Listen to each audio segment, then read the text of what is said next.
Hello everyone, good morning to all of you and welcome to online study point. आज है 23 अगस्त और आज की इस वीडियो में हम 23 अगस्त से रिलेटेड करंट अफेयर के सभी इंपॉर्टेंट क्वेश्चन को कवर करेंगे। तो यदि आप लोगों को इस वीडियो की पीडीएफ चाहिए तो आप हमारे टेलीग्राम चैनल से जुड़ सकते हैं, लिंक डिस्क्रिप्शन बॉक्स में दी हुई है। और कल कुछ टेक्निकल इशू के कारण सर लाइव नहीं आ पाए थे, जो कि 7 बजे आने वाले थे, तो वो जल्द ही आ जाएंगे। और कल के इम्पॉर्टेंट क्वेश्चन का हम क्विक रिवीजन कर लेते हैं। हाल ही में चाइना के द्वारा 3 चाइल्ड पॉलिसी को मंजूरी दी गई है। भारत और बांग्लादेश के बीच में डिजास्टर मैनेजमेंट को लेकर के एमओयू पर हस्ताक्षर किए गए हैं।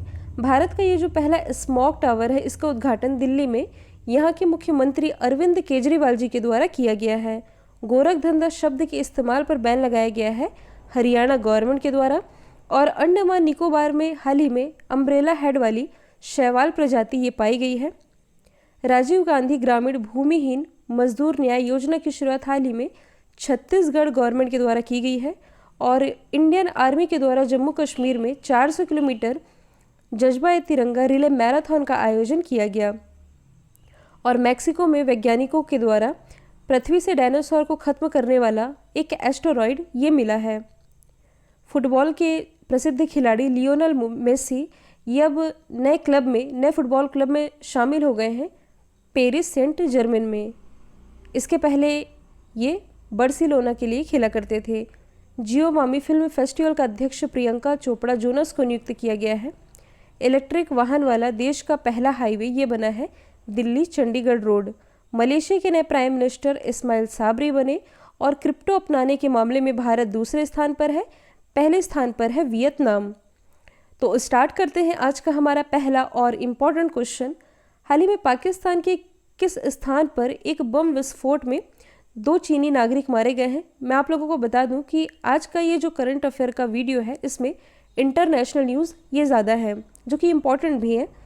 तो हाल ही में देखिए, पाकिस्तान का जो ग्वादर वाला एरिया है, मतलब कि आप कह सकते हैं, यदि आप मैप में देखेंगे तो आप देख पा रहे हैं ये है ग्वादर पोर्ट, जो कि किससे कनेक्ट हो रहा है? ये कनेक्ट होता है काशगर से। काशगर जो कि चाइना का एक प्रांत है। अच्छा, ये किस लिए कनेक्ट किया जा रहा है? मैंने बताया भी था, CPEC corridor, that is China Pakistan economic corridor. ये रिलेटेड है BRI से, यानी कि बेल्ट एंड रोड इनिशिएटिव से। अब ये क्या है? तो देखिए, जो चाइना है ये जल और थल मार्ग से जो यूरोपियन कंट्री है और जो अफ्रीकन कंट्री है, इनसे कनेक्ट होना चाहता है। तो इसे आप कह सकते हैं कि शॉर्ट रास्ता चाहिए। इंडियन ओशन वाले एरिया में यदि आप देखेंगे तो इसे भारत को क्रॉस करते हुए, यानी कि नीचे से ये जाता है भारत को क्रॉस करते हुए, तब जाकर के अफ्रीका महाद्वीप पहुंच पाता है।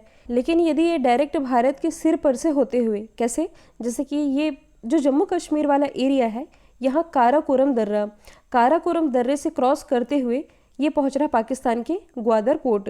और ग्वादर पोर्ट से तो इजी है, फिर ये जो आप कह सकते हैं मुस्लिम कंट्रीज़ हैं, Saudi Arab, Kuwait, Bahrain, middle East, Asia की जितनी कंट्रीज़ हैं, वहाँ ईज़िली अपनी पकड़ बना सकता है। इसके बाद अफ्रीका महाद्वीप भी ये यहाँ से ईज़िली पहुँच सकता है। इसे इंडियन ओशन को घूम करके क्रॉस नहीं करना पड़ेगा। तो ये अपनी पकड़ बना रहा है इस वाले एरिया में। अब देखिए, सवाल में क्या पूछ रहा है कि पाकिस्तान के ग्वादर के पास जो बम विस्फोट हुआ है, इसमें 2 चीनी नागरिक मारे गए हैं।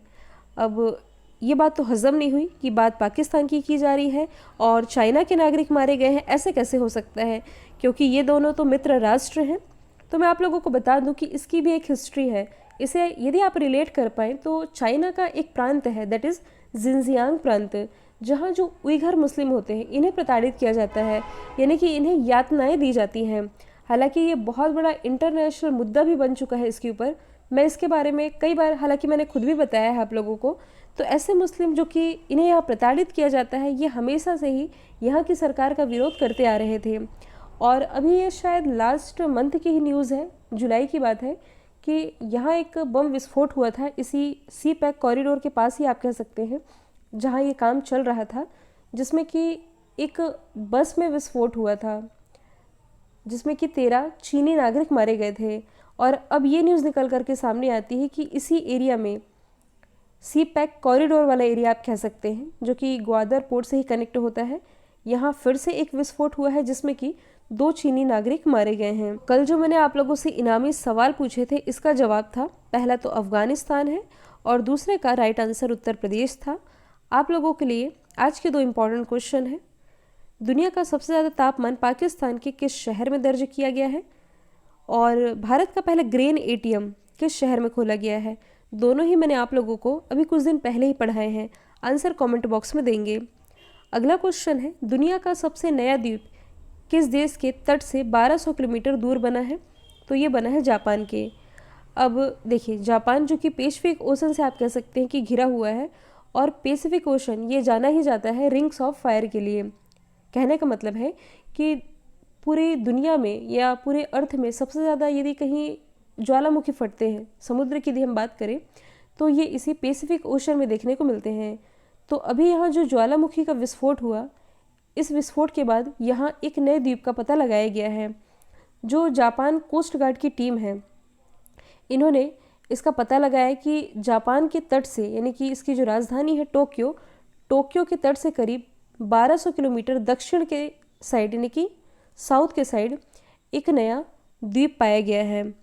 और ये जो द्वीप है, ये जापान के मिनामी टोटो द्वीप से लगभग 50 किलोमीटर की दूरी पर स्थित है। तो यदि हम बात करें जापान की, इसकी राजधानी टोक्यो से आप कह सकते हैं कि 1200 किलोमीटर की दक्षिण की तरफ ये नया द्वीप पाया गया है। ज्वालामुखी विस्फोट के कारण ये अस्तित्व में, यानी कि अभी सामने निकल करके आया है। और टोक्यो में इस साल के ओलंपिक भी हुए हैं, और अभी जो ओलंपिक हुए इसमें टॉप पर कौन था? अमेरिका, दूसरे स्थान पर चाइना, तीसरे स्थान पर जापान ही रहा था। और यहाँ की करेंसी क्या है? तो ये है येन। दुनिया का सबसे शक्तिशाली सुपर कंप्यूटर जिसका नाम है फुकागो, ये जापान के द्वारा ही लॉन्च किया गया। हेलने पासपोर्ट इंडेक्स में जापान अभी भी टॉप पर बना हुआ है। भारत अब इसमें 90 स्थान पर पहुंच गया है। अगला क्वेश्चन है, निम्नलिखित में से किस में हिमपात के स्थान पर पहली बार वर्षा हुई है? तो ये हुई है ग्रीनलैंड में। अब इसे आप समझेंगे, जो ग्रीनलैंड है, यदि आप सबसे पहले मैप में देखेंगे तो ये है नॉर्थ अमेरिका का मैप, और ये है ग्रीनलैंड, जो कि दुनिया का सबसे बड़ा द्वीप है आप कह सकते हैं। इसी ग्रीनलैंड में अभी तक क्या होता था कि स्नोफॉल, यानी कि हिमपात होता था। क्योंकि यदि आप ग्लोब में देखेंगे, ये है ग्लोब, जिसमें कि ग्रीनलैंड की लोकेशन कुछ यहाँ आप लोगों को दिखाई पड़ती है, जो कि उत्तरी ध्रुव की तरफ है। ऐसे में आप ये भी जानते हैं कि यहाँ स्नोफॉल, यानी कि बर्फबारी, ये तो होती है, लेकिन अब ये न्यूज़ निकल करके सामने आई है कि इस ग्रीनलैंड में, जो कि हमेशा से ही बर्फ से ढका रहता था, इस ग्रीनलैंड में अब हिमपात के स्थान पर क्या देखने को मिली है? बारिश देखने को मिली है, जो कि चिंता का विषय है। किस लिए चिंता का विषय है? क्योंकि ये सारे रीज़न है ग्लोबल वार्मिंग के। क्या आप कह सकते हैं कि क्लाइमेट चेंजेस का भी असर ये यहाँ देखने को मिल रहा है। और ये चिंता का विषय इसलिए भी है क्योंकि अब यहाँ बारिश हुई है। बारिश कहाँ होती है? देखिए, जो समुद्र का पानी या जहाँ भी पानी स्टोर होता है धरती में, वो जब भाप बन के ऊपर उठता है, बादल बनते हैं, और वही बादल उस पानी की बारिश ज़मीन पर करता है। तो कहने का मतलब है कि ग्रीनलैंड में जो बर्फ़ पिघल रहे हैं, पिघलने के कारण जो वाष्प बन रहा है, वाष्प बनने के बाद जब यहाँ बारिश हो रही है, तो अब जो हिमपात होता था, हिमपात ना होकर के अब ये बारिश का रूप ले चुकी है। ठीक है। हालांकि क्लाइमेट चेंजेस के और भी कई एग्जाम्पल हाल ही के दिनों में पूरे वर्ल्ड में देखने को मिले हैं। कुछ हम रिलेट कर सकते हैं। यदि आप ग्रीनलैंड के पास ही देखेंगे तो ये है कनाडा। हालांकि कनाडा में भी बहुत ठंड होती है। मैं बता दूं कि इसका एवरेज टेम्परेचर जो है ये 20 डिग्री सेल्सियस हुआ करता था, लेकिन क्लाइमेट चेंजेस का असर यहाँ देखने को मिला है। और इतिहास में पहली बार ऐसा हुआ है कि जब कनाडा का जो टेम्परेचर है ये 50 डिग्री सेल्सियस को टच कर गया था। ये मैंने आप लोगों को पढ़ाया भी था। फिर मैंने आप लोगों को बताया था चाइना के बारे में। चाइना के 1000 साल के इतिहास में ऐसी बारिश या ऐसा बाढ़ आप कह सकते हैं कभी देखने को नहीं मिला था, जो कि हाल ही के दिनों में देखने को मिला था। यूरोपीय कंट्री है जैसे कि जर्मनी, यहाँ भी अभी ऐसी बाढ़ या ऐसी बारिश देखने को मिली जिसने कि पूरे शहर को ही अपने आप में समा लिया था। पूरे शहर में पानी ही पानी हो गया था। ये न्यूज़ भी मैंने आप लोगों को हालांकि कवर करा रखी है। तो ये दुनिया में कुछ एग्जाम्पल है जो कि जलवायु परिवर्तन के कारण अलग अलग क्षेत्रों में, अलग अलग देशों में ये देखने को मिल रहे हैं। अगला क्वेश्चन है, भारत बड़ी संख्या में AK-103 असॉल्ट राइफल ये किस देश से खरीदने जा रहा है, तो ये खरीदेगा रसिया से। इसके लिए भारत और रशिया के बीच में हस्ताक्षर यानी कि MOU पर हस्ताक्षर किए गए हैं। हालांकि ये रक्षा समझौते की बात की जा रही है। रशिया के बारे में तो हम आगे डिस्कस कर ही लेंगे। कुछ 4 ऑप्शन है जो कि मिलते जुलते हैं, पहले हम इन्हें कवर कर लेते हैं। रशिया से भारत AK-103 असॉल्ट राइफल तो ले ही रहा है। S-400 मिसाइल ये ऑलरेडी भारत रशिया से परचेस कर चुका है। और अभी हाल ही में रशिया ने S-500 मिसाइल का भी सफलतापूर्वक परीक्षण कर लिया है। फ्रांस से भारत ने क्या लिया है, तो राफेल विमान काफ़ी ज़्यादा चर्चे में था। और इजराइल से भारत ने क्या लिया है, तो एक ड्रोन है। यदि आप लोगों को नाम याद होगा तो कमेंट बॉक्स में बताएंगे। अमेरिका की एक कंपनी है बोइंग, जिससे भारत ने चिनूक हेलीकॉप्टर ये परचेस कर रखा है। तो अब हम आते हैं मुद्दे पर, यानी कि रशिया पर, जहाँ से भारत इस असॉल्ट राइफल को खरीदने जा रहा है। रशिया की capital Moscow, currency rouble, prime minister Vladimir Putin है। इंदिरा और एविया इंदिरा ये 2 एक्सरसाइज है जो कि भारत और रशिया के बीच में आयोजित की जाती है। अगला क्वेश्चन है, हाल ही में किस देश ने नया ऑनलाइन गोपनीयता कानून पारित किया है, तो ये भी हाल ही में पारित किया गया है चाइना के द्वारा। अभी है क्या, तो देखिए जैसे अपने ही देश में ओला चलता है, उबर चलता है, कैब तो आप जानते ही होंगे। तो इसमें कुछ पर्सनल इन्फॉर्मेशन, मतलब आपकी कुछ जानकारी है तो आप साझा इसमें करते ही हैं, करनी ही होती है यदि आप उसे बुक कर रहे हैं। तो ऐसे में एक राइड हेलिंग कंपनी है दीदी, जैसे कि भारत में ओला उबर कह सकते हैं आप, वैसे ही चाइना की ऐसी ही कंपनी है, वाहन कंपनी, जो कि टैक्सी सर्विस प्रोवाइड कराती है, दीदी। इसमें भी लोग अपनी जानकारी साझा करते हैं इसे बुक करने के लिए। और एक गेमिंग कंपनी है जिसका नाम है टेसेंट।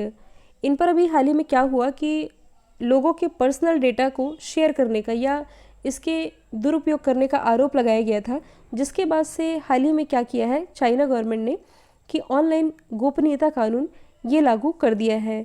जिससे कि होगा क्या कि कोई भी यदि बिजनेस है ये किसी भी व्यक्ति के डेटा को कलेक्ट नहीं कर सकता, या कलेक्ट करेगा भी तो इसे मिसयूज़ नहीं कर सकता। ऐसा कानून पारित किया गया है अभी हाल ही में चाइना गवर्नमेंट के द्वारा। तो चाइना से रिलेटेड वैसे हम डेली ही डिस्कस करते हैं, क्या ही डिस्कस करें। 3 चाइल्ड पॉलिसी मैंने बता ही दी है आप लोगों को। उइघर मुस्लिम वाला मुद्दा आप जानते ही हैं। मंकी बी वायरस मैंने बताया ही था। और बर्ड फ्लू का इंसानों में होने का पहला मामला ये भी हाल ही में चाइना में ही देखने को तो मिला था। अगला क्वेश्चन है, विश्व खाद्य कार्यक्रम यानी कि वर्ल्ड फूड प्रोग्राम के अनुसार वर्तमान में 39 मिलियन लोगों में से 14 मिलियन लोग भूखमरी का सामना कर रहे हैं किस देश में, तो ये न्यूज़ है अफ़गानिस्तान की। मतलब आप सोच सकते हैं 39 मिलियन लोगों में से 14 मिलियन लोग ये गुजर रहे हैं गंभीर भूखमरी से। क्योंकि अफ़गानिस्तान की स्थिति ये किसी से छुपी हुई तो है नहीं, पूरी दुनिया के सामने ये चर्चे का विषय बना हुआ है। जिस तरह से यहाँ अशांति फैली हुई है, तालिबानियों ने जिस तरह से आतंक मचा रखा है, जिस तरह से जुर्म किए जा रहे हैं, चाहे वो बच्चे हो चाहे वो महिलाएं हो, किसी को इन्होंने बख्शा तो है नहीं।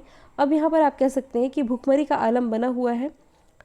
एक तरह की त्राहिमाम की स्थिति बन चुकी है कि लोग जाए तो जाए कहाँ, ना सर छुपाने को जगह है, भागे भी तो भागे कहाँ। हर तरह से इनकी आप कह सकते हैं कि दुर्गति कर रखी है इन तालिबानियों ने। हालांकि काफ़ी सारे देश इस पर संज्ञान लेने की कोशिश कर रहे हैं। फॉर एग्जांपल जो रशिया है, रशिया के द्वारा अभी हाल ही में ट्रॉइका प्लस मीट भी बुलाई गई थी, जिसमें कि पहली बार भारत को भी शामिल किया गया था। अब देखिए मीटिंग तो कोई भी बुला सकता है, शांति प्रक्रिया या शांति वार्ता का आयोजन तो किया ही जा रहा है, अपने अपने लेवल पर कर ही रहे। लेकिन क्या इसका कोई सल्यूशन या कंक्लूज़न अभी तक कोई निकल पाया है? अभी तक तो यहाँ शांति का वातावरण या माहौल उस तरह का कुछ बनता दिखाई नहीं दे रहा है, और अशांति यहाँ बढ़ती ही जा रही है, जो कि चिंता का विषय है। और मुद्दा यहाँ तक आ गया है कि अब यहाँ के लोगों को गंभीर भूखमरी का सामना भी करना पड़ रहा है। अगला क्वेश्चन है, मेट्रो में यानी कि बेंगलोर में मेट्रो रेल नेटवर्क के विस्तार के लिए भारत ने $500 मिलियन के ऋण समझौते पर हस्ताक्षर किए हैं। किस संगठन के साथ? तो ये समझौता किया गया है भारत और एशियन डेवलपमेंट बैंक के बीच $500 मिलियन का। किस लिए? बेंगलोर में मेट्रो रेल नेटवर्क के विस्तार के लिए, जिसके तहत 56 किलोमीटर की 2 नई मेट्रो लाइन का निर्माण इसके तहत किया जाना है। तो यदि हम बात करें एशियन डेवलपमेंट बैंक की, इसकी स्थापना 1966 में की गई थी। हेडक्वार्टर इसका स्थित है मनीला, फिलीपींस में। और इसके अध्यक्ष कौन है? मात्सुगु अस्कावा। अगला क्वेश्चन है, हाल ही में पुणे स्टेडियम का नाम किसके नाम पर रखने की घोषणा की गई है? तो हाल ही में जो नीरज चोपड़ा है, जो कि भाला फेंक से रिलेटेड है, हाल ही के अभी जो ओलंपिक संपन्न हुए हैं, एकमात्र गोल्ड इन्होंने जीता है, इन्हीं के नाम पर अब पुणे स्टेडियम का नाम रखे जाने की घोषणा की गई है। अदर ऑप्शन की यदि हम बात करें तो मिल्खा सिंह जी का भी हाल ही में निधन हुआ और इन्हीं के सम्मान में आप कह सकते हैं कि हरियाणा गवर्नमेंट के द्वारा पैराग्लाइडिंग क्लब का नाम इन्हीं के नाम पर रखने की घोषणा की गई, मिल्खा सिंह फ्लाइंग सिख। मेजर ध्यानचंद, जिन्हें हॉकी का जादूगर कहा जाता है, इन्हीं के सम्मान में आप कह सकते हैं भारत का जो सर्वोच्च खेल रत्न अवार्ड था, राजीव गांधी खेल रत्न अवार्ड, इसका नाम बदल करके मेजर ध्यानचंद के नाम पर रखा गया है। एक और स्टेडियम है जो कि दुनिया का सबसे बड़ा क्रिकेट स्टेडियम है, जिसे पहले ऐसा कहा गया था कि सरदार पटेल स्टेडियम के नाम से जाना जाएगा, लेकिन अभी जाना जाएगा नरेंद्र मोदी स्टेडियम के नाम से, जो कि अहमदाबाद गुजरात में स्थित है। अगला है, प्रधानमंत्री किस राज्य के ऐतिहासिक सोमनाथ मंदिर के लिए अलग अलग परियोजनाओं का उद्घाटन किए हैं? तो ये किए हैं गुजरात में, क्योंकि सोमनाथ मंदिर है जो ये गुजरात में स्थित है। अब इन्होंने अलग अलग परियोजनाओं का उद्घाटन तो किया है, मैंने जब इसके बारे में रीड किया तो देखिए इतनी सारी ये योजना है, मतलब कि उतनी भी ज़्यादा इम्पोर्टेंट नहीं है कि आप क्या ही क्या याद रखेंगे इसमें, बस न्यूज़ इतनी ही है कि यहाँ डेवलपमेंट हो सके सोमनाथ मंदिर में और इसके आसपास के एरिया में, इसके लिए प्राइम मिनिस्टर नरेंद्र मोदी जी के द्वारा अलग अलग परियोजनाओं का उद्घाटन किया गया है। तो अभी यदि हम बात करें गुजरात की राजधानी है गांधीनगर, मुख्यमंत्री है विजय रूपानी, राज्यपाल है Acharya Devvrat. Important national park की यदि बात की जाए तो गिर वंसदा, ब्लैक बक मरीन, ये सभी स्थित हैं गुजरात में ही। आप ये जो देख रहे हैं जूनागढ़, अभी हाल ही में इसी जूनागढ़ में आप कह सकते हैं कि गिरनार पहाड़ी में दुनिया का सबसे लंबा मंदिर रोपवे ये स्थापित किया गया है। दुनिया का सबसे बड़ा टॉय म्यूजियम ये इसी गुजरात में स्थापित किया जाना है। दुनिया की सबसे ऊंची प्रतिमा स्टैच्यू ऑफ यूनिटी गुजरात के ही केवड़िया में स्थित है। भारत का सबसे बड़ा multi modal logistic park Gujarat में ही बनेगा। अच्छा देखिए, यहाँ मैं आप लोगों को एक चीज़ बताना भूल गई कि सोमनाथ मंदिर ये इतना इम्पोर्टेंट अभी इसलिए भी बन जाता है क्योंकि इस सोमनाथ मंदिर ट्रस्ट के जो अध्यक्ष हैं ये प्राइम मिनिस्टर नरेंद्र मोदी जी हैं। एडिशनल तौर पर आप ये भी याद रखेंगे कि सोमनाथ मंदिर ट्रस्ट के अध्यक्ष बनने वाले ये दूसरे प्राइम मिनिस्टर हैं। इसके पहले कौन इसके अध्यक्ष रह चुके हैं? मोरारजी देसाई।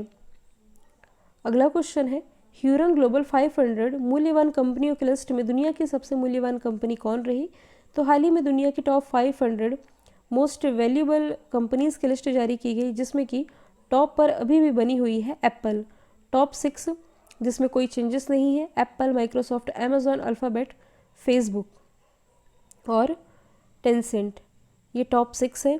दुनिया में टॉप पर है एप्पल। और यदि हम बात करें भारत की तो इसमें भारत की तरफ से रिलायंस इंडस्ट्रीज़ लिमिटेड टॉप पर है ओवरऑल, यानी कि 500 में इसकी रैंक 57 है। और इन 500 टॉप कंपनीज़ में भारत की 12 कंपनियों को शामिल किया गया है। और देखिए, ये जो कुछ ऐसे जीके के क्वेश्चन हैं जो कि मैंने अब लास्ट में रखना उचित समझा है, कुछ हम रिवाइज कर लेते हैं।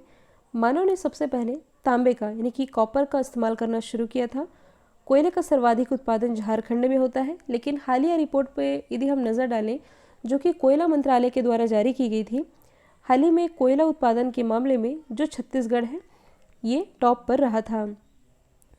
प्रथम राजीव गांधी राष्ट्रीय सद्भावना पुरस्कार से मदर टेरेसा को सम्मानित किया गया था। फ्रिज में क्लोरोफ्लोरोकार्बन गैस होती है। संयुक्त राज्य अमेरिका में 50 राज्य हैं। हालांकि 51वें राज्य के रूप में अभी किस पर बहस छिड़ी हुई है? वॉशिंगटन डीसी पर, कि इसे 51वां राज्य बनाना चाहिए। 4 वेदों में सबसे पुराना है ऋग्वेद। 4 वेद है कौन कौन से? बहुत ही बेसिक है, ऋग्वेद, सामवेद, अथर्ववेद, यजुर्वेद। धन की देवी जो लक्ष्मी है, इनका वाहन उल्लू है। मुस्लिमों का सबसे पवित्र धार्मिक स्थान है मक्का मदीना, जो कि सऊदी अरब में स्थित है। हालांकि दूसरा सबसे पवित्र स्थान अल अक्सा मस्जिद, आप लोगों ने सुना ही होगा, काफ़ी ज़्यादा विवादित रहा है। यरूशलेम जो कि इजराइल की राजधानी है, यहाँ ये स्थित है। तो कल जो मैंने आप लोगों से सवाल पूछा था, राइट आंसर बांग्लादेश था। आप लोगों के लिए आज का सवाल है, IMF ने तालिबान के कब्जे के बाद किस देश से किस देश के लिए सभी अपनी वित्तीय मदद रोकी है? आंसर जो भी है कमेंट बॉक्स में बताएंगे। वीडियो यदि पसंद आया है लाइक कीजिए, शेयर कीजिए, चैनल को सब्सक्राइब करना बिल्कुल मत भूलिएगा। आज के लिए इतना ही। Thank you so much.